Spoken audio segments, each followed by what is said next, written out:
O Brasil tem uma nova lei, né, que seria o marco legal dos créditos de carbono. Está chamando muita atenção, principalmente do mercado financeiro. Tem outras discussões também, como por exemplo a COP30. Né? A gente sabe que o Brasil é um país com uma imensa diversidade e, além disso, é um país com imensa riqueza cultural, principalmente em relação aos nossos povos indígenas. Será que a gente consegue conectar todas essas coisas? Será que elas têm uma relevância juntas? É isso que a gente vai discutir hoje no nosso episódio do PG On Air. A gente vai discutir como é que é o potencial existente no Brasil para emissão de crédito de carbono, qual que é o papel, né, que os povos indígenas brasileiros podem ter nesse processo. A gente vai discutir também alguns dos problemas, né, que podem acontecer no desenvolvimento desses projetos em terras indígenas. E para discutir esse tema, nós temos dois convidados muito especiais aqui, dois convidados que não são do direito. Temos aqui a Rodrigo Pereira Botão e a Maiara dos Santos Mendes, ambos pesquisadores do ID Global, que é um think tank, né, sobre justiça social e ambiental. E eles não são do direito, né, são da economia e da engenharia florestal. Sejam bem-vindos. Muito obrigada, Muito professor obrigado. Carlos. E eu sou o Carlos Portugal Gouveia, sou sócio do PG Law e esse aqui é o PG On Air.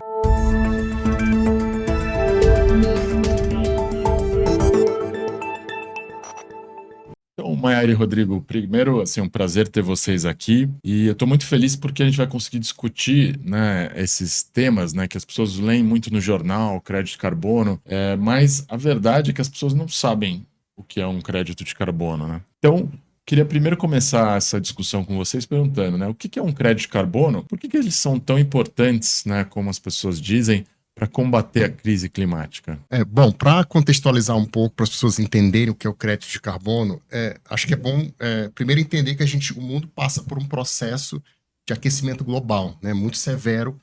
E o que tem acontecido? Né? Claro que quando a gente olha para os ciclos do planeta Terra ao longo de milhares e milhões de anos, sempre há uma variação muito grande na temperatura.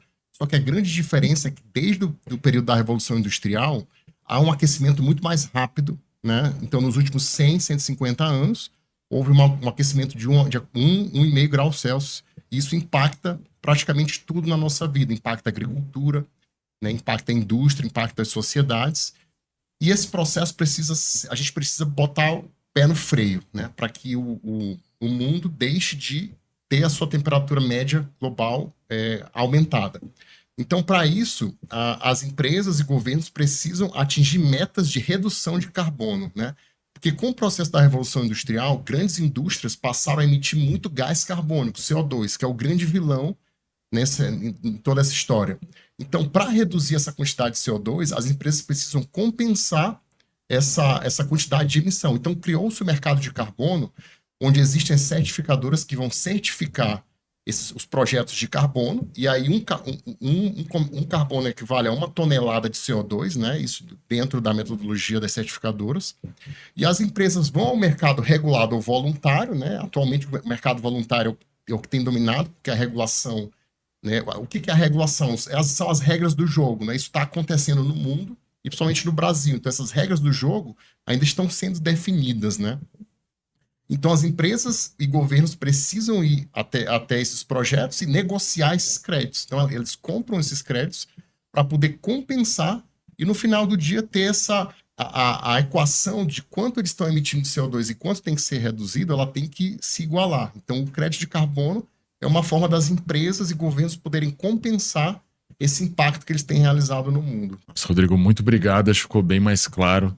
A gente já teve um episódio aqui anteriormente que a gente ficou tentando discutir o conceito jurídico dos créditos de carbono, né? Discutimos um artigo que eu escrevi junto com o professor Rodrigo Fialho. A gente teve a felicidade que a nossa opinião acabou sendo incorporada na legislação, né? Que é interpretar os créditos de carbono como valor mobiliário, mas acho que para 90% das pessoas isso não significa nada. Sim. Mas a sua explicação foi excelente e acho que talvez ajude a entender um pouquinho melhor, que eu tinha uma segunda pergunta para vocês, né? Que é realmente conectar isso que você descreveu com os povos indígenas, principalmente no Brasil. Porque muitas pessoas falam assim, os povos indígenas são os guardiões das florestas. Mas o que isso significa? Às vezes isso fica mais no imaginário, assim, né? Mas o que isso significa concretamente para esse mercado agora que eventualmente pode se potencializar muito no Brasil, que é o mercado dos créditos de carbono? Os povos indígenas podem ter um protagonismo nesse desenvolvimento desse mercado? O que vocês acham? Olha, sim, né? Isso só precisa ser bem debatido e construído de forma coletiva, de modo que respeite a autonomia, a cultura de cada povo e principalmente o território. Eu acho que para a gente falar em projetos de carbono, sem falar em demarcação de terra, fica um pouco difícil, porque é isso que determina, isso é um dos critérios das certificadoras para que ocorra esse projeto em determinado território. É bom a gente ressaltar também que 13% do território nacional se localizam as terras indígenas, né? São onde se situam as terras indígenas.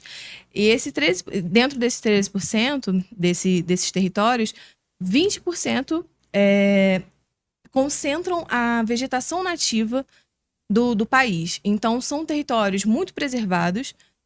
As terras indígenas, elas se enquadram em áreas protegidas. Então, e cada povo também tem o seu direito garantido, né, pela Convenção 169, da consulta prévia, livre e informada. Então, eu acho que esse é o primeiro ponto, é consultar a comunidade para entender o que a comunidade entende do mercado de carbono e se é viável para a comunidade implementar um projeto desse no território. Nossa, que interessante. E acho que isso tudo vai ajudar, né, as pessoas a entenderem o projeto de pesquisa que vocês estão desenvolvendo nessa área, né, que a gente participou de um congresso, eu pude assistir vocês apresentando. Foi muito interessante ver outros professores, muitas vezes muito especializados na área, né, outros engenheiros, que se surpreenderam com as conexões que vocês estabeleceram durante a pesquisa de vocês.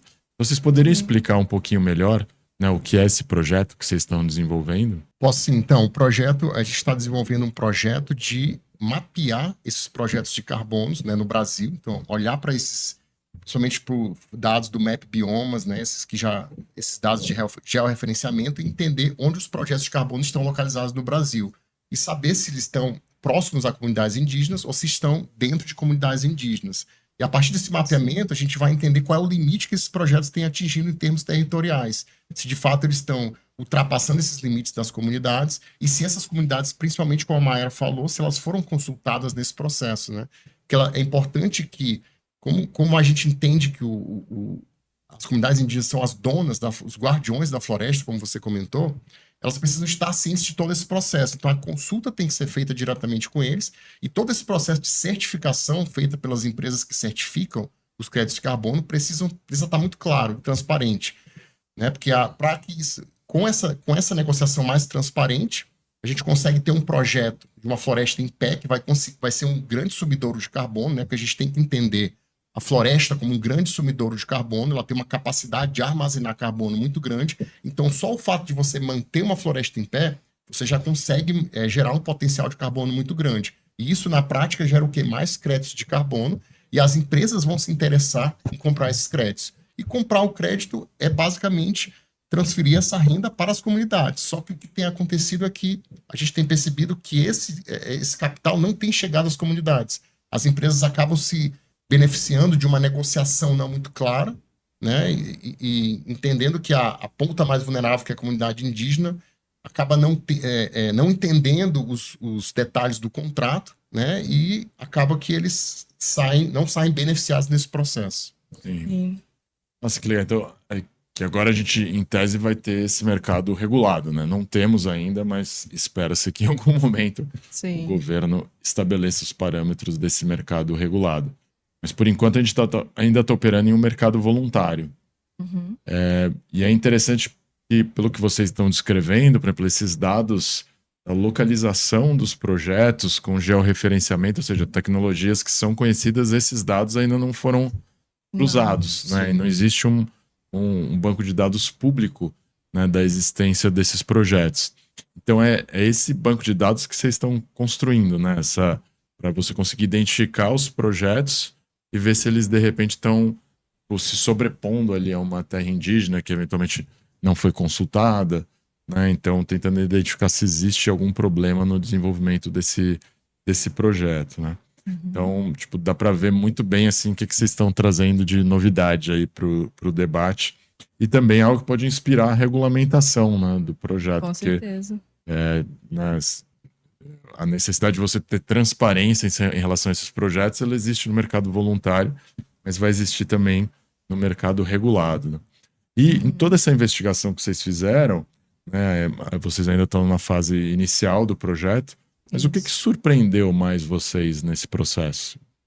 A princípio é a falta de transparência com relação aos dados, porque os dados eles estão disponibilizados na plataforma. Nós fizemos um recorte inicial de uma plataforma chamada Verra, que é uma das mais utilizadas hoje em dia. 58% dos projetos são dentro dessa plataforma. E a grande questão é que, por mais que tenha um padrão de documentação exigida, não tem um padrão de informações a serem colocadas no projeto. Então, cada um vai colocando a sua maneira, e aí dá essa problemática da gente não conseguir as coordenadas geográficas de forma clara. Então, tem que ir procurando, utilizar, de fato, da ferramenta do georreferenciamento para entender ali onde está. E aí a gente está fazendo também um cruzamento com os dados que a FUNAI disponibiliza, dos polígonos das terras já demarcadas.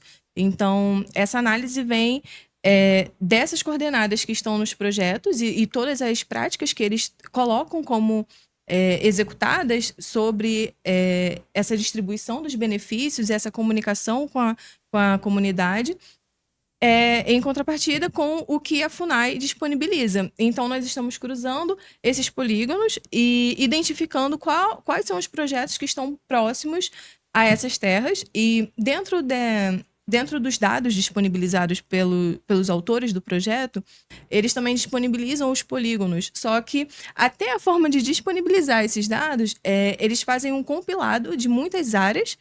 E aí tem uma área que é a área do projeto, e uma outra que também é muito relevante é a área de vazamento do projeto, que é o entorno, né? Então, por mais que não tenha alguma comunidade indígena, enfim, originária, dentro da área do projeto, pode ser que tenha na área de vazamento. Sim. Então, o que os autores do projeto estão fazendo com relação a isso? Mesmo que seja dessa forma, precisa ter a consulta prévia, livre e informada. E aí tem casos que ocorreram, eles comentam que sim, mas a maioria não tá claro essas informações. E essa é a grande busca. Muito legal, né? Que é sua especialidade, né? Que é a engenharia florestal, porque às vezes a gente não está acostumado com o manejo florestal. Você olha uma área, né, num mapa, você esquece que não tem um muro ali, né? Isso. A floresta, ela é única, então o que você faz em uma área eventualmente vai impactar a flora e a fauna, e você vai acabar impactando outras áreas, né? Então, dentro dessa lógica, a gente vê a complexidade, né, do gerenciamento dos projetos de crédito de carbono, né? E o quanto ele exige vários conhecimentos ao mesmo tempo. E até um dos exemplos que você deu, né, em relação a, essas informações sobre a área mesmo não estarem padronizadas, né, para que você possa fazer uma comparação, para que alguém de fora possa olhar, eu acho que mostra bem uma, digamos, desvantagem, né, desses mercados voluntários. Sim. Porque é isso, não é que você só não tem transparência, mas a pouca transparência que você tem, ainda você não consegue usar a informação, porque ela não é necessariamente comparável. Né? E aí, com toda essa complexidade, eu tinha uma outra pergunta para vocês, né?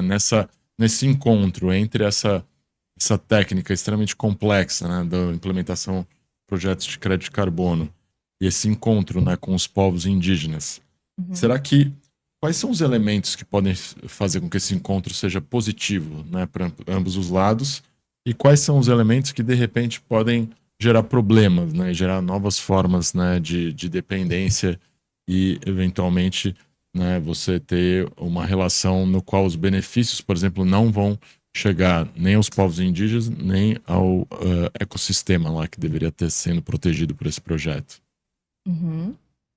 Acho que o que é importante, tem sido feito, a gente percebe, tudo começa na regulação, né? E pensando do ponto de vista jurídico, o Acordo de Paris, né, COP29 discutiu bastante, ela solidificou alguns pontos importantes dessa regulação internacional. Isso é o pano de fundo para sinalizar para o mundo que há um mercado pujante, né? Existe muito, como a gente fala em economia, tem muito dinheiro na mesa, ou seja, muitas empresas estão interessadas porque elas estão impactando o meio ambiente e ao invés de investir em projetos que têm um custo maior, é mais fácil para elas irem até o mercado de carbono e comprar um crédito, né?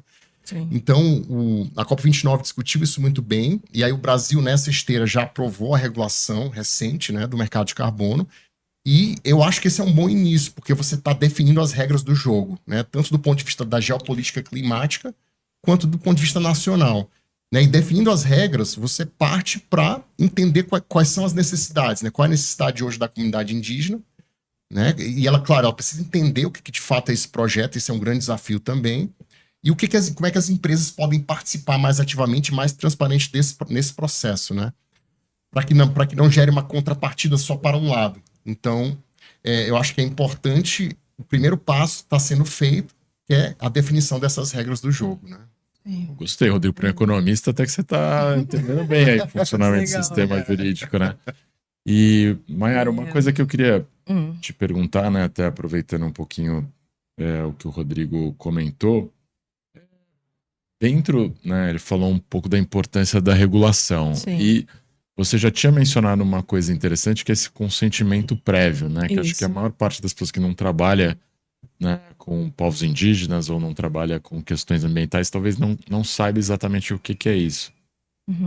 E a gente sabe que, por exemplo, dentro de um regime voluntário, o consentimento prévio acaba também sendo voluntário. Sim. Né? Apesar de saber de que é a coisa correta a fazer, né? Mas se você tem um sistema regulado, você pode exigir que isso seja feito e, além de tudo, colocar de uma forma muito clara como que esse procedimento vai ser realizado, né? Então, o que você acha? O que é o... Primeiro explicar, né, para os nossos ouvintes o que é o consentimento prévio. Sim. E depois como que a gente poderia, né, eventualmente pensar em diferenciar o que é digamos, um bom consentimento prévio, procedimento de consentimento prévio e um que eventualmente não vai ser suficiente. Perfeito.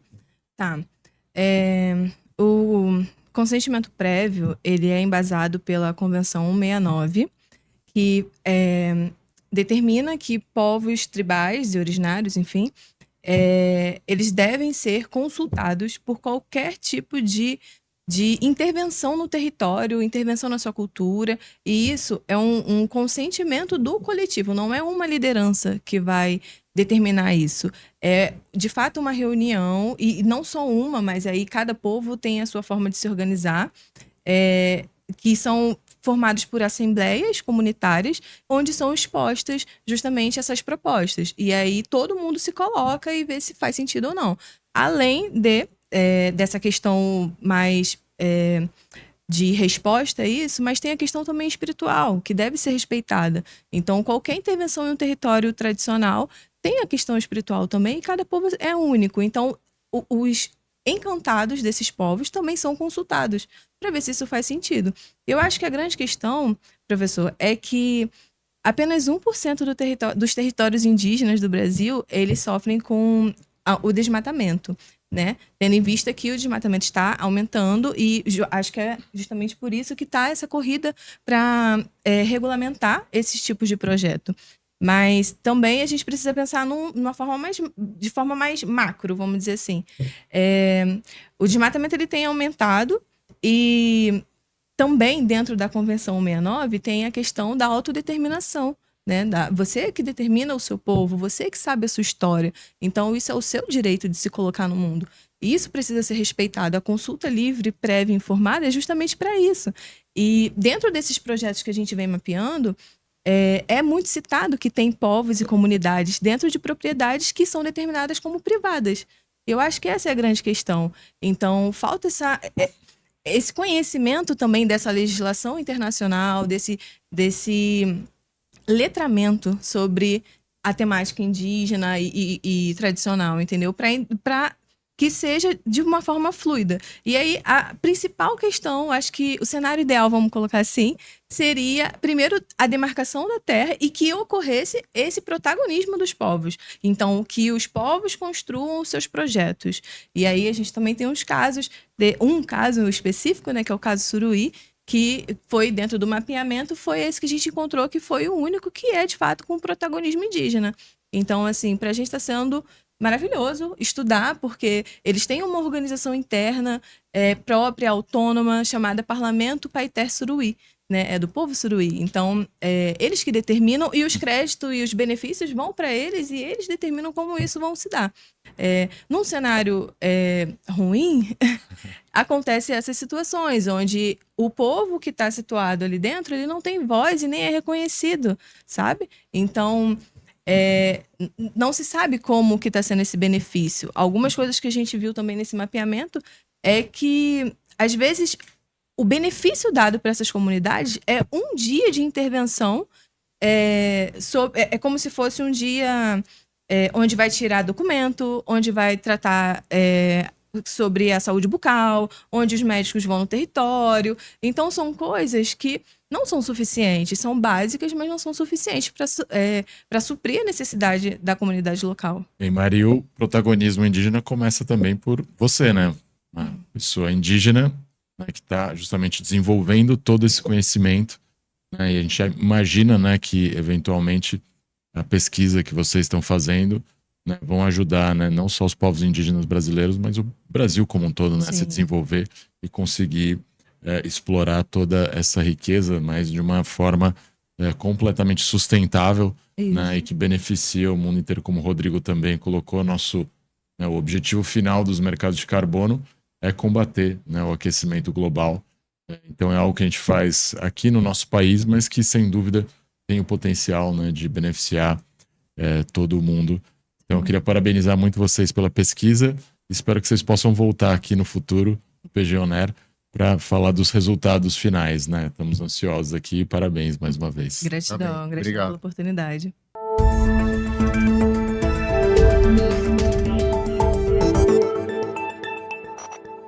Muito obrigado a todos vocês por acompanharem mais um episódio do PG On Air. Se vocês quiserem saber mais, né, sobre novidades, inovações no mundo do direito, vocês podem seguir o escritório nas redes sociais, né? Nós estamos nas principais plataformas. Além disso, vocês podem apertar aí o botãozinho do sininho para receber notificações sobre novos episódios. O PG On Air, no geral, sai toda semana, então vocês sempre vão ser avisados aí dos novos temas.